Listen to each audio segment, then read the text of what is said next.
Mercredi 1er octobre, nouvel épisode de Quintet Express. Comme vous en avez l'habitude, nous allons analyser ensemble les Quintet Plus de ce jeudi sur l'hippodrome de Compiègne et vendredi sur l'hippodrome de Paris-Vincennes. Qui dit 1er octobre dit début du mois d'octobre, octobre rose, le mois réservé évidemment à la recherche contre le cancer du sein. N'hésitez pas à aller vous renseigner sur les différents sites internet qui propose de la documentation autour de ce sujet, notamment celui de la Ligue contre le cancer. N'hésitez pas, si vous le pouvez bien sûr, à faire des dons pour la recherche contre le cancer du sein, c'est très important. Et enfin, si vous êtes une femme âgée de 50 ans ou plus, il faut évidemment aller vous faire dépister. N'hésitez pas à le faire, c'est très important car le cancer du sein peut être détecté au bon moment pour être soigné.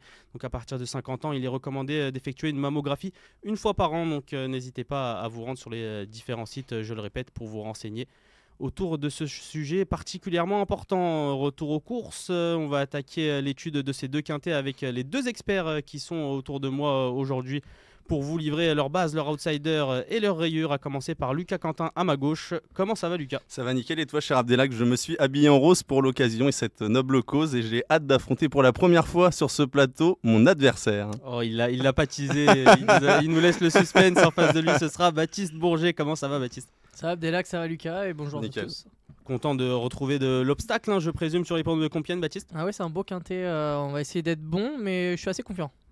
On va attaquer directement ce jeudi, le quintet de ce jeudi sur l'hippodrome de Compiègne réservé aux sauteurs. Baptiste, est-ce que tu peux rapidement nous présenter l'épreuve ?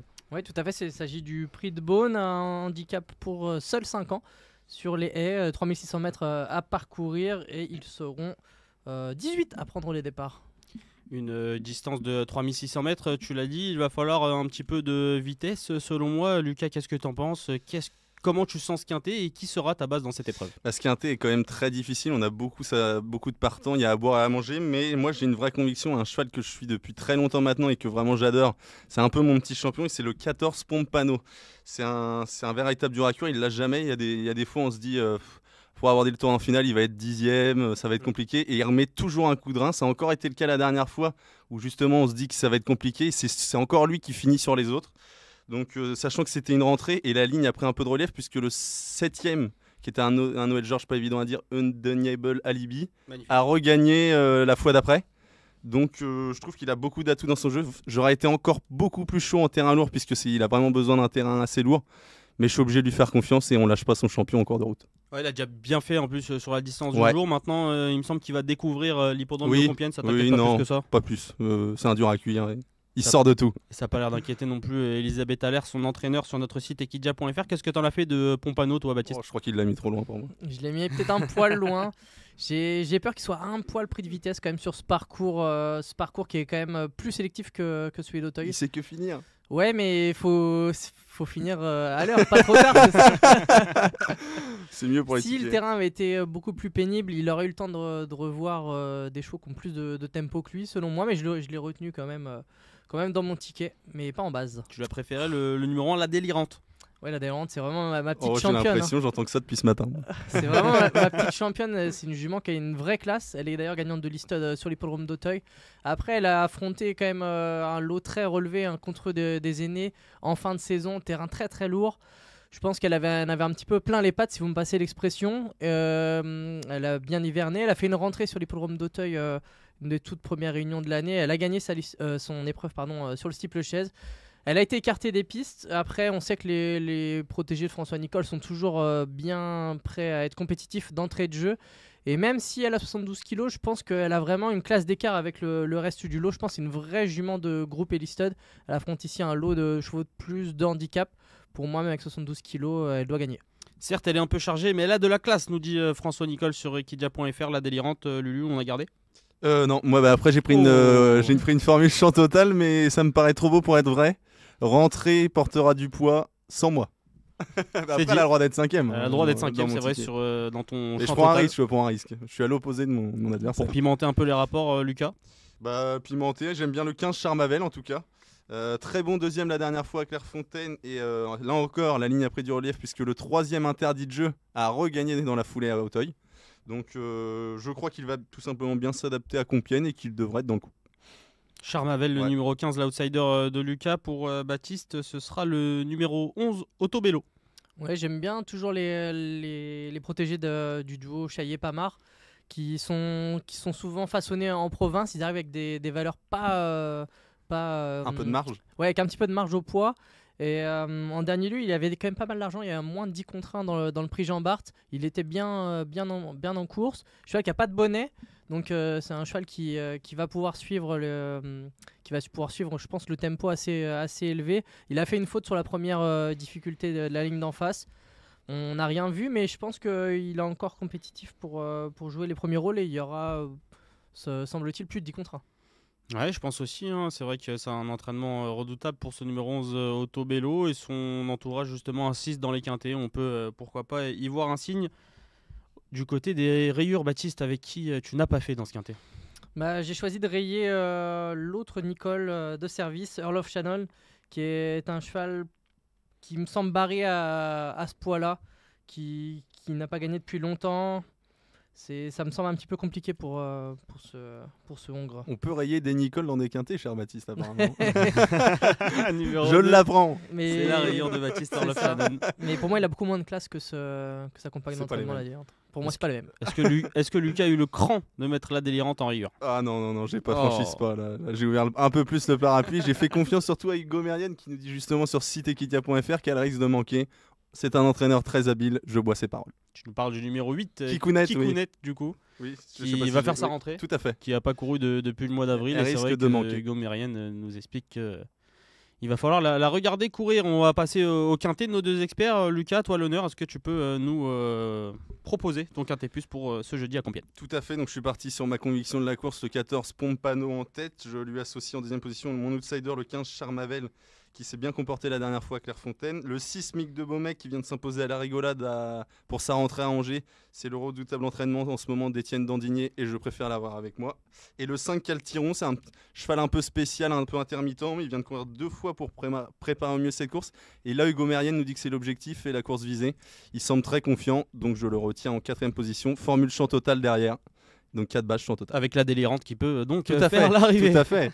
Elle te sauverait. Bah, bien. Ce petit X là, il te sauverait. Baptiste, ton quintet, t'as pas choisi la même formule. C'est ça, je choisis de retenir 6 chevaux. Donc en tête, évidemment, la délirante. Pour tout ce que j'ai évoqué tout à l'heure, je la distingue un petit peu. Je la vois un petit peu meilleure que Mick de Beaumec, même si c'est un cheval que j'aime beaucoup. Ces 2 dernières sorties, il s'est littéralement baladé. C'est un cheval qui était encore un petit peu tendre en fin d'année dernière. C'est un cheval estimé par Étienne Dandigné parce qu'il l'a présenté au départ de plusieurs quintets, mais il était un petit peu tendre encore pour faire des courses comme ça assez relevées. Cette année, j'ai l'impression qu'il a vraiment passé un cap. Donc je le vois lutter pour la victoire, mais être battu par la délirante. Mais il n'y a pas beaucoup d'écart entre ces deux-là. J'ai choisi également en troisième le 11 Autobello, donc le Chaillet Pamard de service. Ensuite, j'ai gardé King Park. Ces dernières sorties sont un peu... ces dernières sorties sont un peu moyennes. On le connaît plus en steeple, mais il a déjà bien fait par le passé dans la discipline des. Il s'est notamment imposé sur le parcours. C'est un cheval pareil qui a le niveau, semble-t-il, pour accrocher un podium de quintet. Pompano, je le garde Un peu loin. un petit peu loin, certes. Un chouille. un petit chou loin. J'aurais préféré un terrain un peu plus souple. Et j'ai gardé également Charmavel, qui est un cheval tout neuf, mais un cheval estimé par la famille Pelletier. Il vient de bien faire et il vient de notamment devancer son compagnon de boxe Interdit Joe, qui a par la suite gagné son handicap à Auteuil. Donc en valeur 56,5, il doit avoir assez de marge au poids pour intégrer potentiellement la sûr. bonne combinaison. Voilà de belles paroles. Alors pour Baptiste, As 6, 11, 3, 14 et 15 combinés en 6 chevaux. Et pour Lucas, un 4 bâches champ total, 14, 15, 6 et 5. Merci messieurs, vous savez tout désormais, ou presque, sur le quintet plus de ce jeudi sur les podums de Compiègne. Place au trotteur, place à Vincennes ce vendredi. Lucas, est-ce que tu peux nous présenter la course dans ses grandes lignes? Tout à fait, place au spectacle avec ce prix Ludovica. Donc sur 2700 mètres, on a 16 partants au départ sur la grande piste. C'est pour des 7 ans ayant gagné moins de 185 000 € au départ. Et donc on a une course assez ouverte, mais avec des points d'appui solides qui semblent se détacher avant le coup. Des I donc au départ de ce quintet plus, ils seront 16 avec impartial le numéro 16 qui sera logiquement le plus riche de l'épreuve, qui est le plus riche de l'épreuve. Qui as-tu choisi en base, Baptiste, dans ce quintet plus? Je suis parti sur le moins riche du lot, Indice d'argent, qui m'a fait une impression terrible quand il a gagné son quintet sur les programmes de Lyon. Mathieu Abrivard était très confiant ce jour-là. Et il a battu Imberland, qui est un cheval qui aurait été. Il ne serait pas rentré dans la course parce que c'est un H, mais il aurait été écrasé d'argent dans un lot de la sorte. Présente de nouveau dans sa bonne configuration de ferrure. Il a déjà gagné sur le parcours, ce qui est quand même un point positif. Donc il a beaucoup d'atouts dans son jeu. Et moi, j'y vais de plus. En plus. Ouh là là. Bah moi, Plutôt d'accord, Lucas ? Je partage tout à fait ce qu'a dit Baptiste, il a tout dit. Superbe impression la dernière fois, Lyon-Paris. Imberland, c'est un costaud, il s'est imposé devant lui à la mode. Il est encore sûrement pas trop dans ses gains, donc c'est le moins riche, mais ça pose pas de soucis. Déferré, Mathieu Abrivard, Emoji Vert. Feu, on fonce.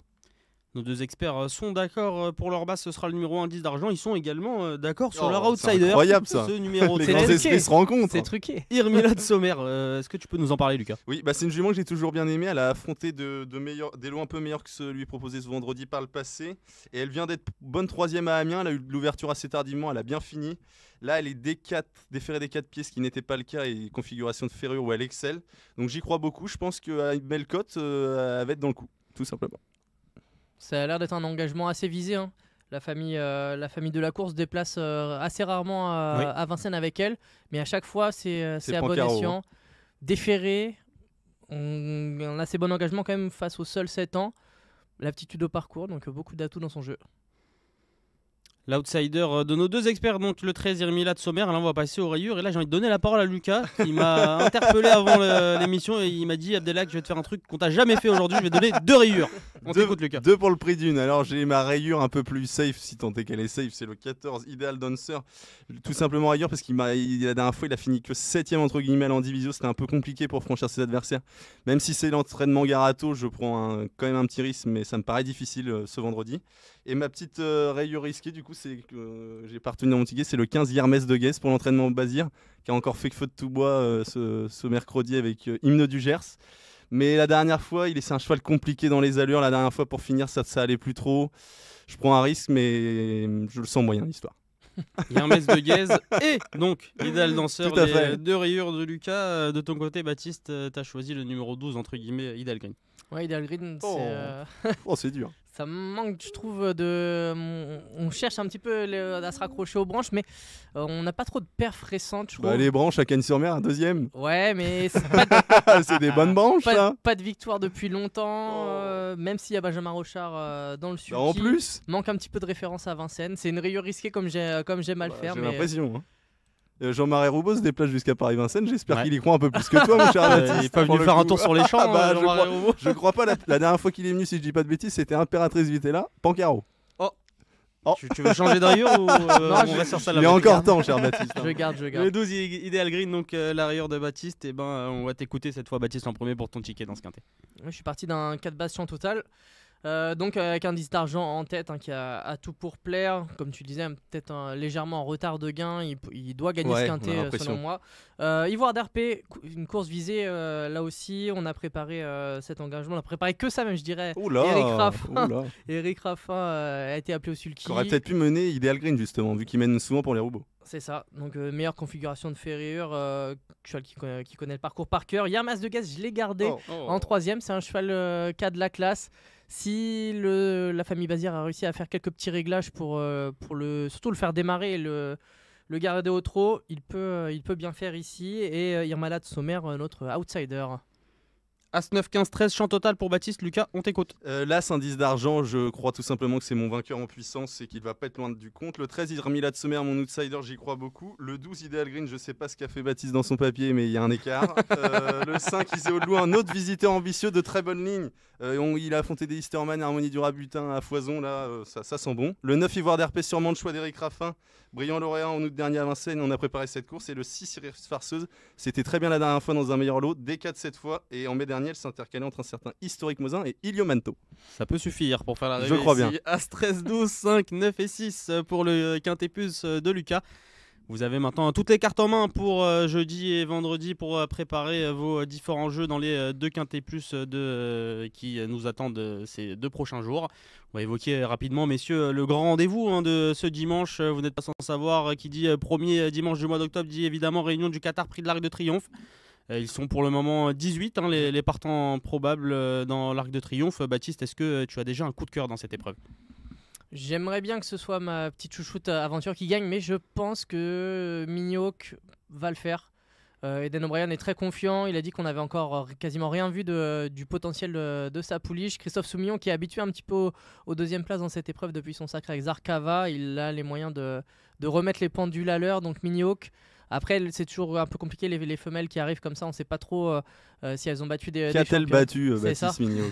Mais à chaque fois, le style était vraiment dévastateur et je pense pas qu'il y en ait vraiment de crack absolu dans cette arc 2025. Donc pour moi, Mini Hawk. Mini Hawk qui est aventure en backup pour Baptiste. Les deux favorites des bookmakers, Lucas, on veut un petit outsider dans cette arc. J'ai l'impression que tu vas être déçu parce que je vais te donner aventure, le choix de Maxime Guyon. Magnifique impression la dernière fois. Elle verrait d'un bon œil que les pluies qui arrivent ce samedi, ce vendredi, voire ce dimanche. Et je pense que s'il pleut un petit peu et que le terrain est assez souple, je crois qu'elle peut s'envoler dans cette édition de l'arc où il n'y a pas d'épouvantail. Et je crois que ça peut coller l'histoire. Sous la selle donc de Maxime Guyon, et toi, qui, Abdelak, un petit favori qui, je l'espère, ne va pas regretter de ne pas avoir choisi Sozy, mon champion que je garde.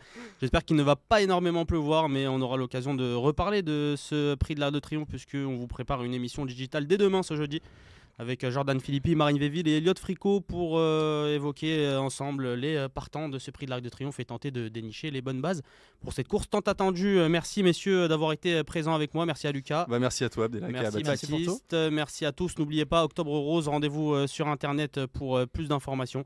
En attendant, je vous souhaite une belle semaine de course. Allez sur les hippodromes et bon jeu à tous. Ciao.